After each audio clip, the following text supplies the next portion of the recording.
ایک چیز وہ اور چیز بھی ہے، اکثر ہم نے دیکھا ہے کہ جانوروں میں کیلشیم اور میگنیشیم اور اس کے ساتھ ساتھ فاسفورس کی جو ہوتی ہے وہ ہم ڈوز دے رہے ہوتے ہیں، لیکن پھر بھی جانوروں کے جسم میں کیلشیم، میگنیشیم اور فاسفورس کی کمی واضح نظر آتی ہے۔ اس کی کیا وجوہات ہوتی ہے؟ اس میں سب سے پہلے مین جو رول ہوتا ہے وہ ہوتا ہے وٹامن D3 کا بھی خیال رکھنا چاہیے۔ یعنی کہ یہ ساری کی ساری جتنے بھی جانوروں میں دماغی امراض، جو دماغی علامات ہوتی ہیں، یہ ساری کی ساری نمکیات، وٹامنز اور منرل کی کمی بیشی کی وجہ سے ہوتی ہے۔ یہ زیادہ بھی ہو جائیں تو پھر بھی جانور کے جو دماغی دورے، سیزر وغیرہ نظر آنا شروع ہو جاتے ہیں۔ اگر یہ کم ہو جائے تو پھر بھی جانور سیزر میں آ جاتا ہے۔ تو زیادہ تر بچوں کے دورے دعاؤں کے ساتھ ہی کنٹرول ہو جاتے ہیں۔ علاج کے مقاصد جو ہوتے ہیں، مرگی سنڈروم کتنے وقفے کے بعد دورہ پڑتا ہے اور شدت کتنی ہوتی ہے، علاج کے کتنے امکانات ہوتے ہیں۔ اکثر مرگی کا دورہ پہلی خوراک سے ہی ٹھیک ہو جاتا ہے۔ اگر علاج نہ ہو تو ڈاکٹر کو چاہیے دوا کو تبدیل کر کے یعنی کہ میڈیسن چینج کر کے دے، تاکہ اس کا مکمل پراپر طریقے سے مرگی کے دوروں کا، سیزر کا ہم علاج بہتر طریقے سے کر سکیں۔ اگر دواؤں سے مرگی کا، سیزر کا علاج نہ ہو تو سرجری ایک ایسا طریقہ کار ہے جو آپ کے یعنی کہ بفلو اور کاؤ کے دماغ کا ایک مخصوص حصہ جو ختم کیا جاتا ہے یا تبدیل کیا جاتا ہے، جو دوروں کا سبب بنتا ہے۔ مرگی کی سرجری اس وقت مؤثر ثابت ہوتی ہے جب دورے دماغ میں ایک ہی جگہ سے نکلتے ہیں، اور سرجری کے اس عمل کو VNS کہتے ہیں، ویگس نرو سٹیمولیشن۔ تاہم ہم علاج، جو سرجری کا جو علاج ہے وہ ہمارے پاکستان میں جانوروں میں بہت کم کیا جاتا ہے، لیکن آہستہ آہستہ انشاءاللہ تعالیٰ یہ بھی ہم غور کر رہے ہیں کہ جو جانوروں کے سیزر جو ہوتے ہیں، بار سیزر جو ہوتے ہیں، ایک یا ایک سے زیادہ اینٹی سیزر دوائیں جو ہیں کنٹرول نہ کر رہی ہوں، ناکام ہو جائیں، تو پھر ہم یہ اپنا قدم اٹھاتے ہیں کہ سرجری کے ذریعے سے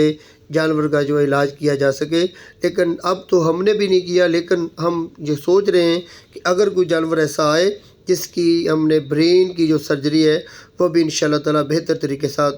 کے ساتھ کریں گے، اور انشاءاللہ تعالیٰ وہ ہم آپ کو دکھائیں گے کہ یہ کیسے علاج ممکن ہوتا ہے۔ اور یہ ہماری جو ڈاکٹروں کی ٹیم جو ہے، جو سینٹرل نروس سسٹم کے بارے میں بہترین طریقے کے ساتھ نالج رکھتی ہے، ہم انشاءاللہ تعالیٰ اس ٹیم کے ساتھ مل کر ہم یہ سیزر کے جو بار جانور کو دورے وغیرہ پڑتے ہیں، ان کا علاج جو ہے ممکن کرائیں گے۔ ہمارے علاقے میں سب سے زیادہ جو عام پرابلم مسئلہ ہے وہ یہی ہے کہ لوگوں کو اویئرنیس دینی پڑے گی، لوگوں کو یہ بتانا پڑے گا کہ جانوروں کو متوازن خوراک کیسے دیں۔ جو جانوروں کو چارے کے ساتھ ساتھ ونڈا وغیرہ ڈالتے ہیں، ان کا متوازن خوراک کا دینے کا طریقہ کیا ہے، اور DCP اور اس کے ساتھ ساتھ وائٹامنز کے بارے میں بھی بتانا پڑے گا،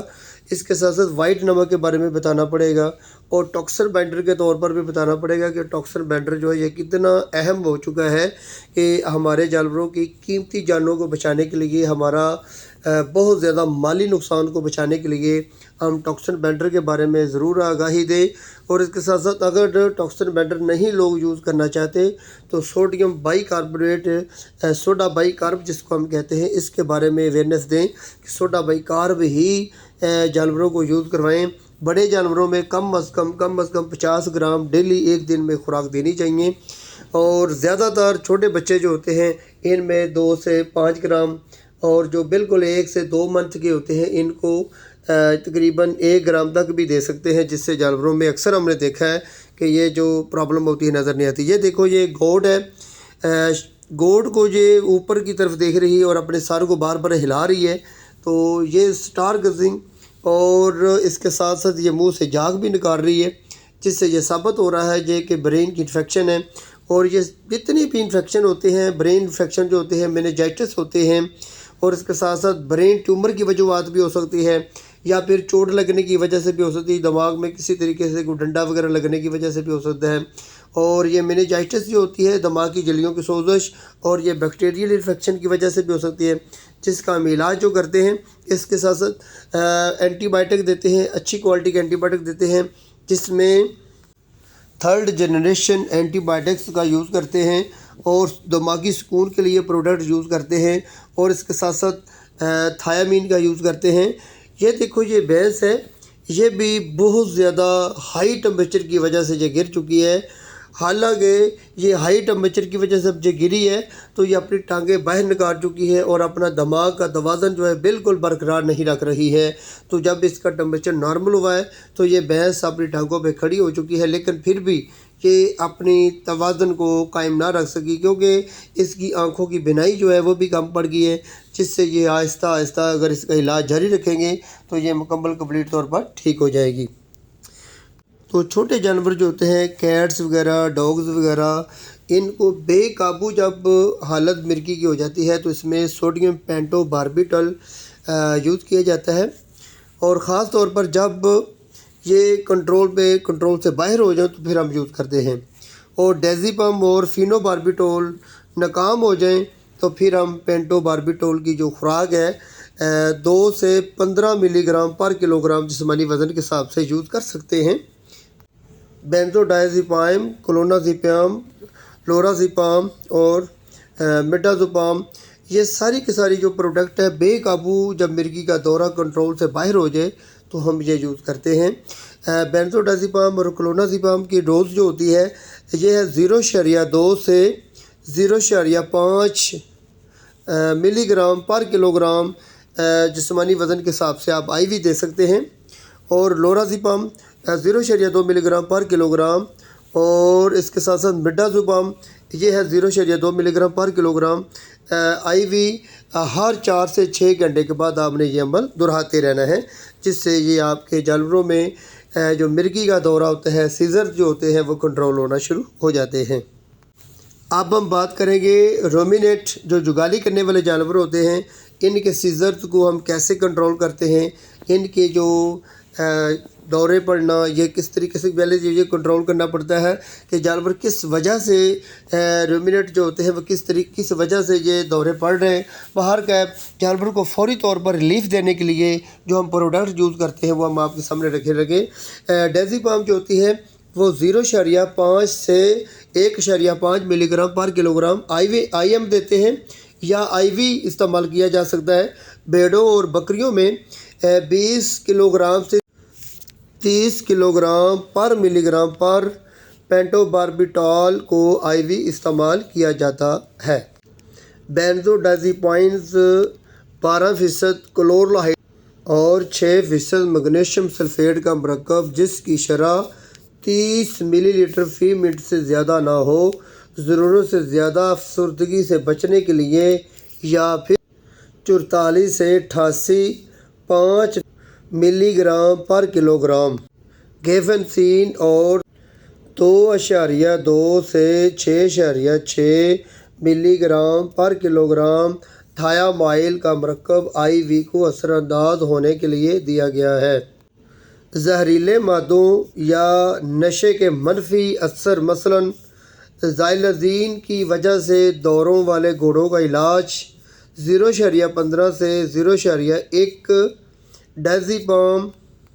ملی گرام پر کلو گرام آئی وی سے کیا جا سکتا ہے۔ اگر دماغی ورم کا شبہ ہو تو دیکھ لیں، اگر دماغی ورم کا شبہ ہوگا تو وقتی طور پر جانور کو ریلیف ملے گا،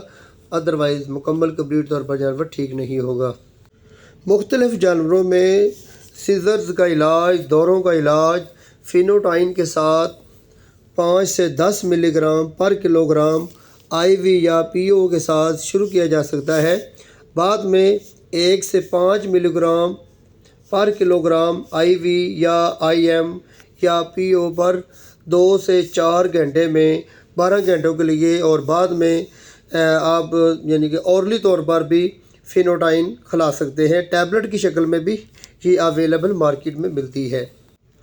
زبانی فینوٹائن کے ساتھ 2.83 سے 16.43 ٹی آئی ڈی ملی گرام پر کلو گرام پر برقرار رکھا جاتا ہے۔ حالانکہ پلازما میں بے ترتیب ارتکاز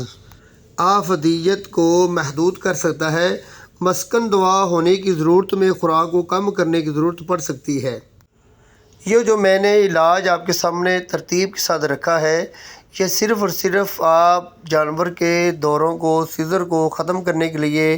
یہ مختلف پروڈکٹ ہے۔ آپ ایک سے ایک یعنی کہ اگر آپ ایک پروڈکٹ دیتے ہیں، اگر جانور کو